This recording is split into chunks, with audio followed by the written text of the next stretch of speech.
about to build the boards. You now have issue 16 of Hachette's Build the Dalek. Now in this one, we are doing quite a lot because we're actually going to test the head motor. So we are going to put the rest of the rotation mechanism together. You're going to need the parts, pretty much every part you've built up to this point you're going to need.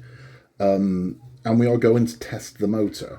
Now, I know people have said different things about testing the motor.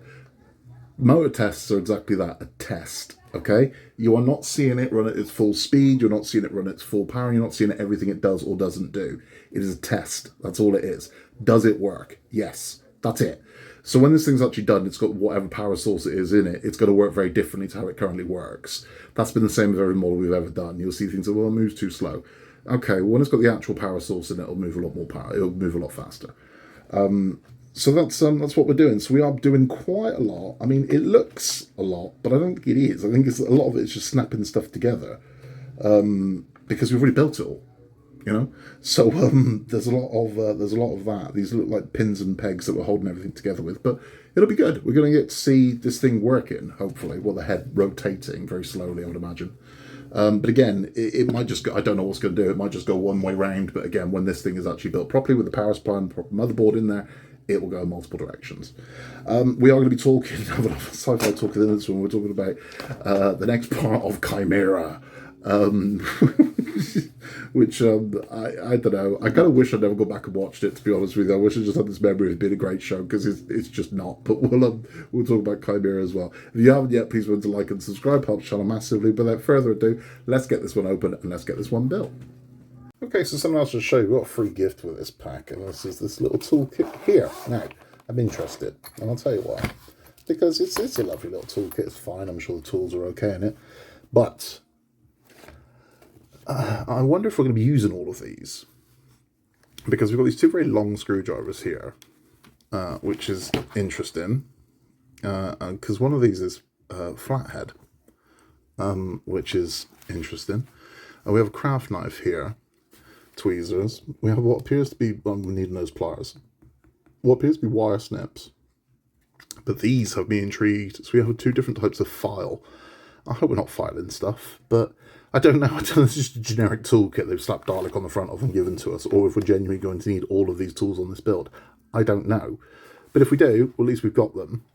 So it'll be interesting to see. I don't know. Is it just a generic toolkit with Dalek written on the front of it? Or do we genuinely need all of these tools for this build? We'll find out, won't we, I suppose? Right, so here is what we get inside of issue 16. Let's see what we're dealing with. So we've got this little ring here. This one.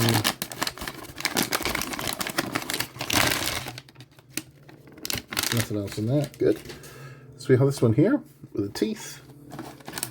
We have, we've got BP screws and CP screws. So that's plastic to plastic. We have whatever that is. Then we have AP screws. So all of our screws are going plastic to plastic in this issue. So no need to use oil or anything like that. We're not screwing into metal, which is it's nice. Right. So what have we got inside here? Okay, so we've got some cogs and gears and bits. That's what we have there. Now, as I said, you're going to need pretty much every part you've built up to this stage, you're going to need to complete this stage. So let's get into it. Okay, so the first thing we're going to do is hubs to wheels. So I'm going to take these hubs here, 1, 2, 3, and then we have 3 wheels, which are 1, 2,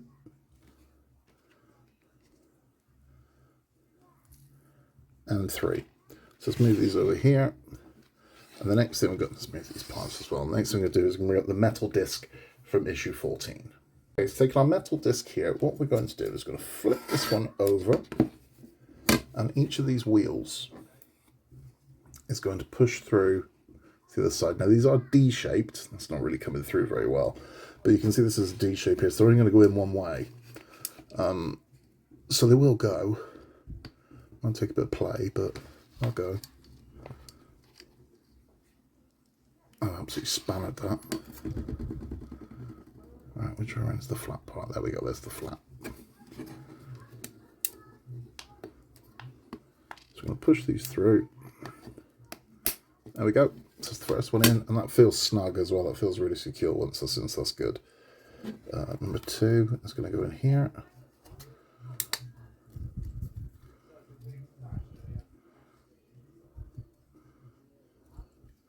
Not that I fight, but it is going to.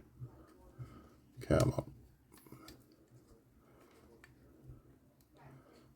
There we go. That's the second one. And then one more. I'm just going to go in that section over there. So like that, and then in. So there we go. That's those 3 wheels in, like so. Now if we turn this back over, we do have 3 caps, and each of these caps are going to sit on the hubs. Now again, they do have the D mark in, so they're only going to go on one way. There you go. That's 1, 2, and then 3. And the next thing we're going to do is we're going to screw those into place using AP screws. So take some AP screws.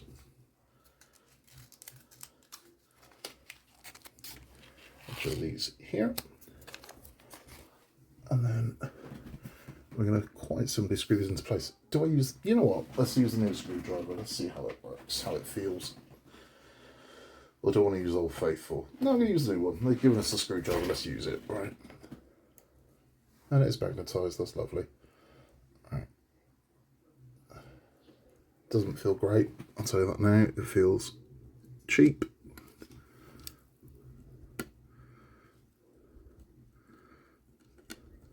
Nope, hate that. Can't stand it. Right. Let's try a different way. There we go.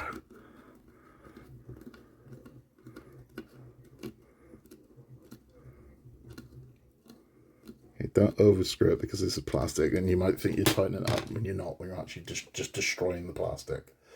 So don't do that. Get that bite, get it secure, stop.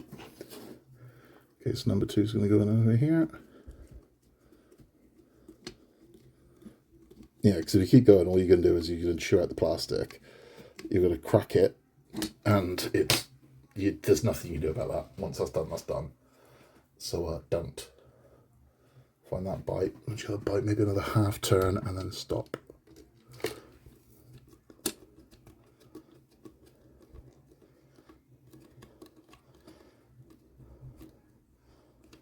There we go.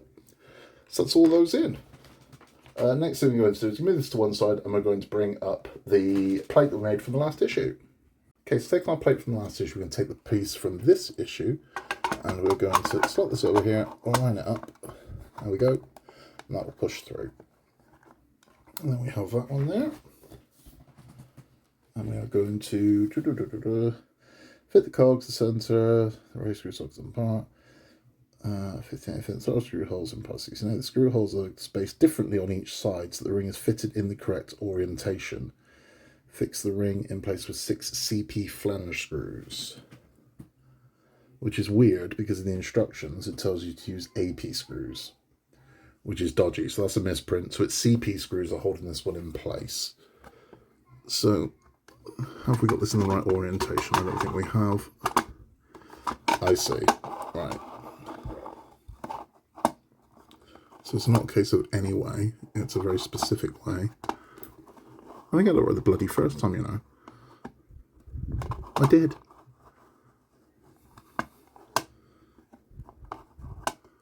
It's not that way, it's not that way. It's got to be that way. Yeah, there we go. There we have it. Et voila. Right, now we'll hold this into place CP flange screws. So let's get this open, let's get that done. Okay, so loading up our CP screws. And quite simply,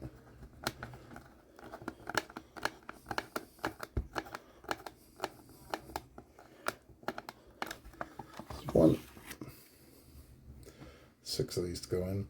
Now normally I'd just skip ahead, but I've got people that say, oh, you skip putting screws in. I'm like, yeah, I know. I didn't think you'd want to watch me put screws in something, but you know, to each their own. If you want to see me do it, well, here you go. If you don't want to see me do it, skip through. But I've got people that honestly get like wild if I skip putting screws in. Like, you skip that part, man. It's just putting screws in, man. better. Wind, please.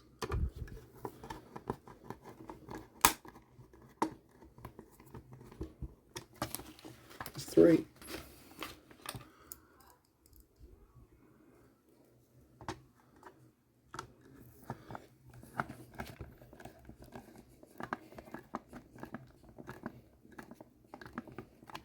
Four.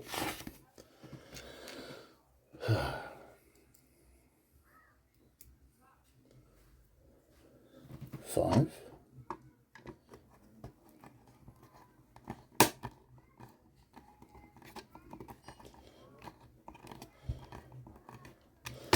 1 more's the charm.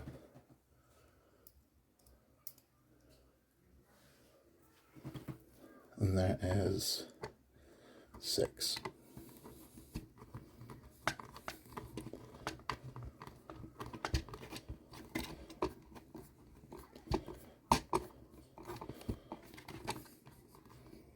There we go. So that's all 6 of those put in, so you should now be looking like that. Now we are going to bring up the metal disc, and we're going to touch the metal disc to this. Okay, so if you look carefully at this, you will see there are indentations. Those are to allow for our wheels here. So if you line those up, this should fit flush into there. So that holds nicely in place, and you can see that the teeth have met with this one. So there we go. The teeth of the gear are there, they're holding it. So that's how we're looking at this point.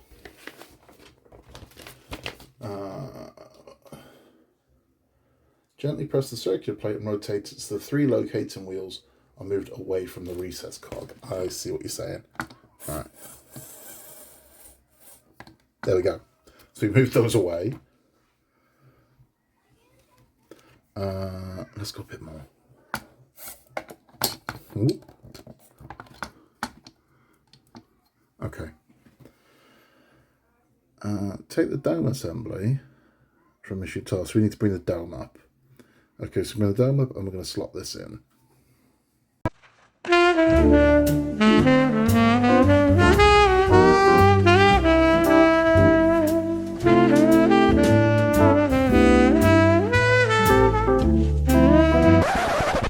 Yeah, done it wrong. So I put these the wrong way round. So I'm going to take these out, switch them back around. Done it wrong. It happens. But literally, if you put the in line behind, don't. These go the other way around. So I've just got to pull all those out, swap them around. Okay, so let's try that again. So let's go over there like that. Then we're going to manipulate this around. We're going to make sure that gear locks in, which it isn't at this point.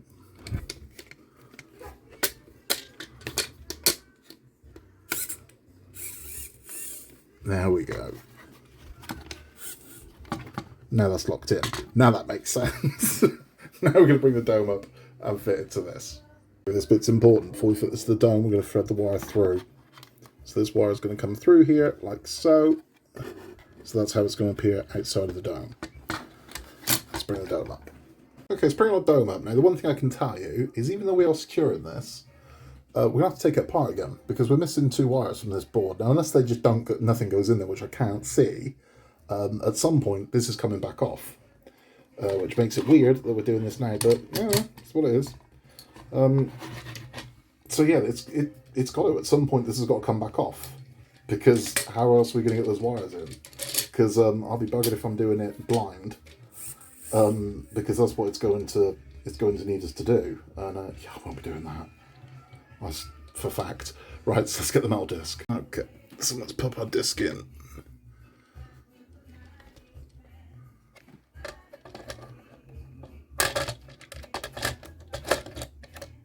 That's how that one's going to sit. Okay, now we're going to hold this in place with 9 BP screws. Let's get the BP screws out. I'm going to show you 1. Sorry, screw aficionados. You're going to get to see me put 1 in because 9 is just, come on, you got 9 bloody screws and it's going to take forever. So I'll put 1 in. And then you can use your imagination to what putting the next 8 in look like. So let's start this one here. Careful when you're pushing down, because you don't want to break the any of the top of the dome. So don't don't put lots of pressure on this. You don't want to break anything you put on top. There you go, sporty. I'll put 2 in for you on camera.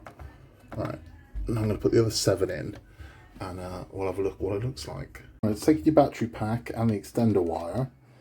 We then plug into this one. Now, we are going to make a jig to see if it rotates, but before you do all of that, you can just... It is rotating.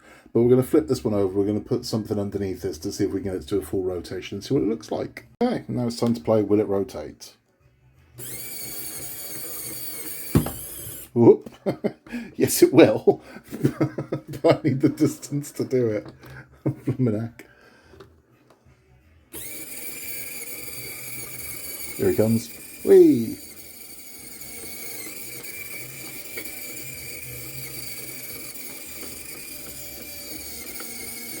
And we're happy. That's it. That's the test.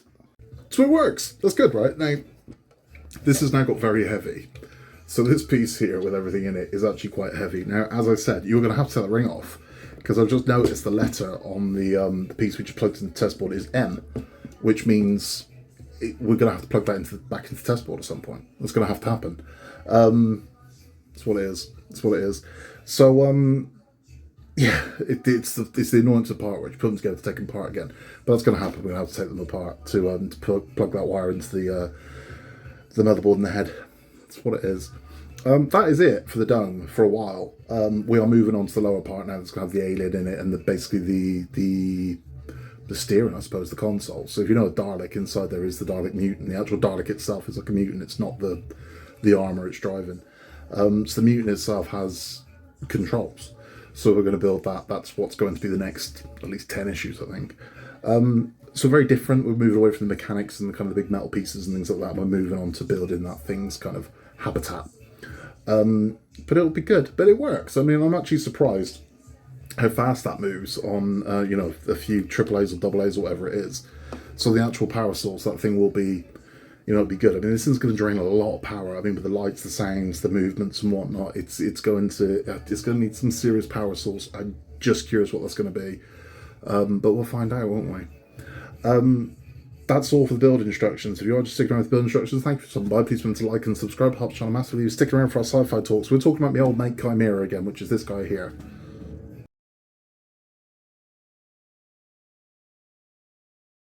In the last one, I explained kind of the setup and the premise of the show. But, what's the actual show about? We've got that part, but what's the show about? Well, it's about him. So he is the Chimera, Chad, his name is. And he's not quite ape, he's not quite human. He's a Chimera. He's a mix of both. And the idea is that this shady corporation are doing these illegal genetic experiments to see what they can and can't do, and could they weaponize it, could they sell it? That's the idea behind it. And they've been doing it in this guise. Anyway, Chad gets out. So Chad goes on a rampage, and at the same time you've got an investigative journalist trying to find his missing girlfriend. So where's Chad gone? Well, there's a farm nearby. This is where the show gets bad. There's a farm nearby, and Chad goes there and he kills the farmer and the farmer's wife and just moves into the house and starts playing with the kids, who the kids call him Mr. Scarecrow. You still haven't seen Chad at this point, so you don't know why they're calling him that. But they call him Mr. Scarecrow, and Chad's just living with the kids. Now, where it gets really creepy is they've given the kids voiceover, so it's clearly an adult dubbing the kids. And it's really weird, it's really surreal and trippy. Just get better actors. Just get better actors. If child actors' voices weren't cutting it for you, get better ones, because what are clearly adult voices coming out of children are just creepy. It's really weird. Meanwhile, everything's kicking off back with the investigative journalist, where, this thing goes all the way to the top. And you're thinking, does it? Why? And there's not really a lot of explanation for that. You're thinking, this is quite a flimsy premise. But it is, again, it is quite tense and action-packed up to this point. I think when you see Chad, it spoils it somewhat, but you haven't seen him. Now, whilst they're hunting Chad at night, they kind of show you how lethal Chad can be, because he takes out like an entire mercenary group that are looking for him. He comes jumping out the trees and attacks one. He jumps down another one's got a flamethrower, and rips the tank open and burns them all up, and it's like, bloody hell. And again, for ITV it was a big deal, so this thing used to make like national news. It would be in the newspapers. Everyone was desperate to see what Chad looked like at the time, and a big deal of how much money they spent on this and how it's like a Hollywood blockbuster. And to its credit, it kind of is. I mean, I wouldn't. It's not a Hollywood blockbuster, but it's not far off. I mean, for what they can do with the money they had at the time, it's not bad. The effects aren't bad at all. And certainly the set pieces with everything blowing up and whatnot would have cost them a decent amount of money. I mean, they burn a building down in this. And it's not, again, if you can forgive it, if you can forgive the time it was made, it's not terrible. But the story is flimsy as hell. It is weak. So they're trying to find Chad now. Chad is now, with these kids. And it gets surreal. It gets very surreal at this point, because there's then this moral kind of dilemma of, is Chad conscious of what he's doing?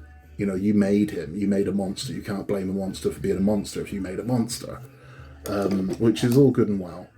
But ultimately, Chad has killed about 22 people at this point. So we're like, yeah, I get what you're saying, but come on now. Which again, I'll go more into it, but why this falls apart is, you think, why would you make these things? For what reason? Because no one can control them. So they go into how they communicate with them, and this is where an interesting, I suppose, cameo comes into it. So Paul O'Grady is in this, who was Lily Savage, who was a light entertainment presenter.